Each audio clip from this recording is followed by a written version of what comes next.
Bismillahirrahmanirrahim.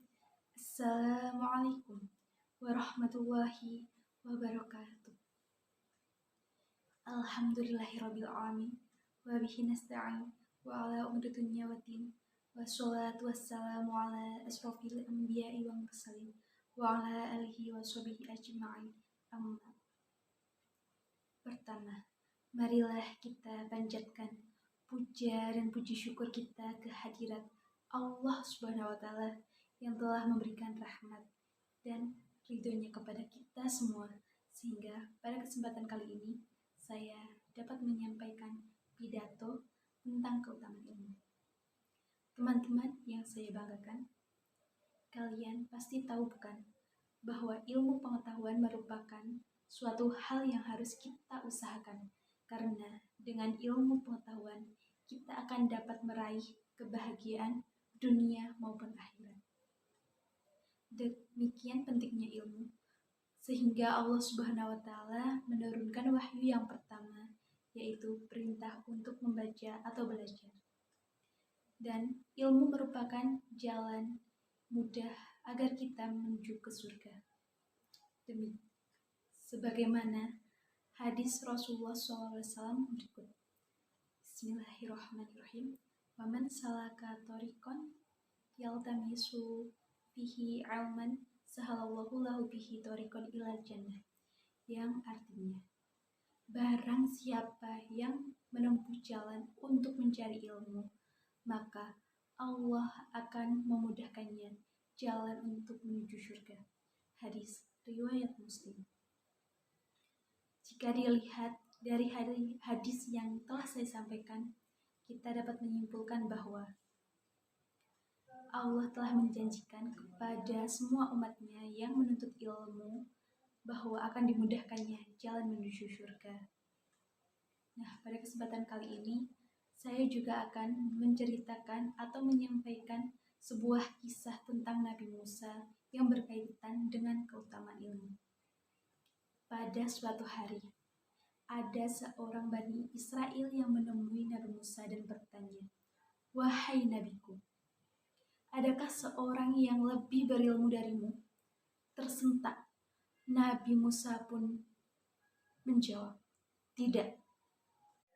Tentu saja, siapa yang mampu menandingi ilmu Nabi Musa alaihissalam, utusan Allah Subhanahu wa Ta'ala kala itu. Namun, rupanya Allah Subhanahu wa Ta'ala juga mempunyai hamba lain selain Nabi Musa alaihissalam yang lebih berilmu. Allah pun menegur dan mewahyukan kepada Nabi Musa bahwa tidak ada seorang pun di muka bumi ini yang mampu menguasai semua ilmu itu. Tak hanya Musa, di belahan bumi lain pun terdapat seorang yang memiliki ilmu luar biasa. Ilmu itu tak hanya dimiliki Nabi Musa, orang itu juga seorang nabi. Mengetahui hal tersebut, sontak Nabi Musa pun ingin berguru kepada orang tersebut. Ia bersemangat ingin menuntut ilmu. Nabi Musa alaihissalam kemudian menunaikan perintah Allah Subhanahu wa Ta'ala itu dengan membawa ikan di dalam wadah dan berangkat bersama-sama pembantunya, yang juga merupakan muridnya, Yusya bin Nun. Mereka berdua akhirnya sampai di sebuah batu dan memutuskan untuk beristirahat sebentar karena telah menempuh perjalanan yang cukup lama. Ikan yang mereka bawa di dalam wadah itu tiba-tiba meronta-ronta dan selanjutnya terjatuh ke dalam air. Allah Subhanahu wa Ta'ala membuatkan aliran air untuk memudahkan ikan sampai ke laut. Yusya tertegun, memperhatikan kebesaran Allah Subhanahu wa Ta'ala menghidupkan kembali ikan yang telah mati itu. Setelah menyaksikan peristiwa yang sungguh menakjubkan dan luar biasa itu, Yusya tertidur. Dan ketika terjaga, beliau lupa untuk menceritakannya kepada Nabi Musa alaihissalam. Kemudian mereka pun meneruskan perjalanan lagi hingga keesokan paginya. Ketika mereka telah sampai pada tempat yang mereka tuju dan bertemu dengan sosok pria yang berwajah tertutup sebagian oleh kerudung, sikapnya tegas menunjukkan kesalehannya. Pria tersebut adalah Nabi Khidir alaihissalam. Kemudian Nabi Musa berkata, "Bolehkah aku mengikutimu agar kau bisa mengajarkanku sebagian ilmu antara ilmu-ilmu yang kau miliki. Nabi Khidir alaihissalam menjawab, sesungguhnya kamu sekali-kali tidak akan sanggup bersabar bersamaku. Wahai Musa, sesungguhnya ilmu yang kumiliki ini ialah sebagian daripada ilmu karunia dari Allah yang diajarkan kepadaku, tetapi tidak diajarkan kepadamu, wahai Musa. Kamu juga memiliki ilmu yang diajarkan kepadamu yang tidak diketahuinya. Nabi Musa pun berkata, insya Allah Tuhan akan mendapati diriku sebagai seorang yang sabar dan tidak akan menentang Tuhan dalam suatu urusan apapun. Selanjutnya Nabi Khidir mengingatkan, jika kamu menanyakan kepadaku tentang suatu pun sehingga aku sendiri menerangkannya kepadamu, kamu mengikutiku, maka janganlah kamu menanyakan kepadaku tentang sesuatu pun sehingga aku sendiri yang menerangkannya kepadamu. Musa alaihissalam mengikuti Nabi Khidir alaihissalam dan terjadilah peristiwa yang menguji dirinya yang telah berjanji bahwa Nabi Musa alaihissalam tidak akan bertanya mengenai suatu tindakan Nabi Khidir alaihissalam. Setiap tindakan Nabi Khidir alaihissalam itu dianggap aneh dan membuat Nabi Musa alaihissalam terperanjat. Ketika Nabi Khidir alaihissalam menghancurkan perahu yang mereka tumpangi, Nabi Musa alaihissalam bertanya kepada Nabi Khidir alaihissalam. Nabi Khidir alaihissalam mengingatkan akan janji Nabi Musa alaihissalam dan Nabi Musa alaihissalam meminta maaf karena lalai mengingkari janji untuk tidak bertanya mengenai tindakan Nabi Khidir alaihissalam. Dan mereka tiba di suatu daratan. Nabi Khidir alaihissalam membunuh bocah yang sedang bermain dengan teman sebayanya. Dan lagi-lagi, Nabi Musa alaihissalam bertanya kepada Nabi Khidir alaihissalam. Nabi Khidir alaihissalam kembali mengingatkan janji Nabi Musa alaihissalam. Dan beliau diberi kesempatan terakhir untuk tidak bertanya-tanya terhadap yang dilakukan oleh Nabi Khidir alaihissalam.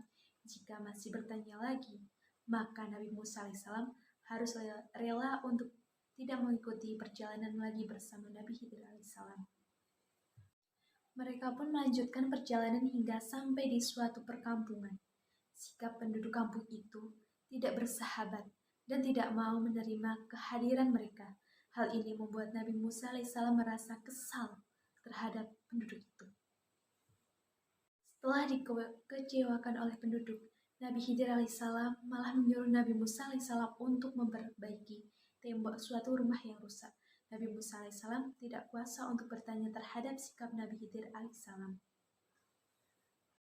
Akhirnya, Nabi Khidir alaihissalam menegaskan pada Nabi Musa alaihissalam bahwa beliau tidak dapat menerima Nabi Musa alaihissalam untuk menjadi muridnya, dan Nabi Musa alaihissalam tidak diperkenankan untuk terus melanjutkan bersama dengan Nabi Khidir alaihissalam.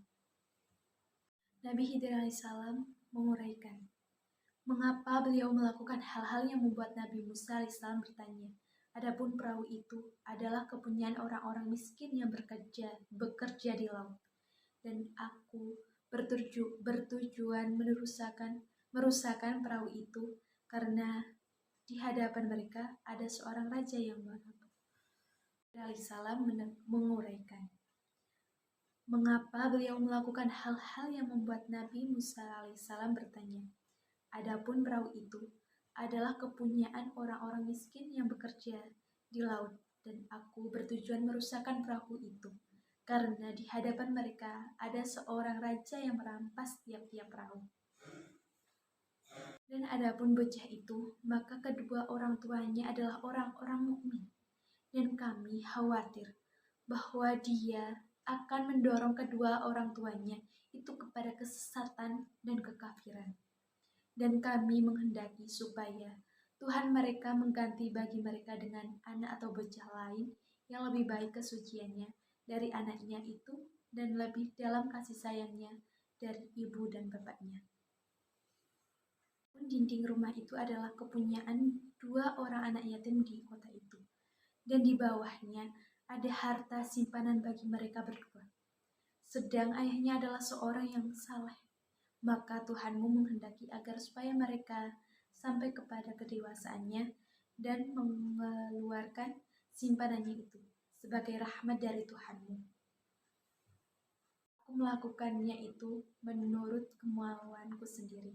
Demikian itu adalah tujuan perbuatan-perbuatan yang kamu tidak dapat sabar menghadapinya. Hikmah dari kisah ini juga menyampaikan salah satu etika dalam menuntut ilmu, yaitu bahwa ilmu harus dicari dari sumbernya.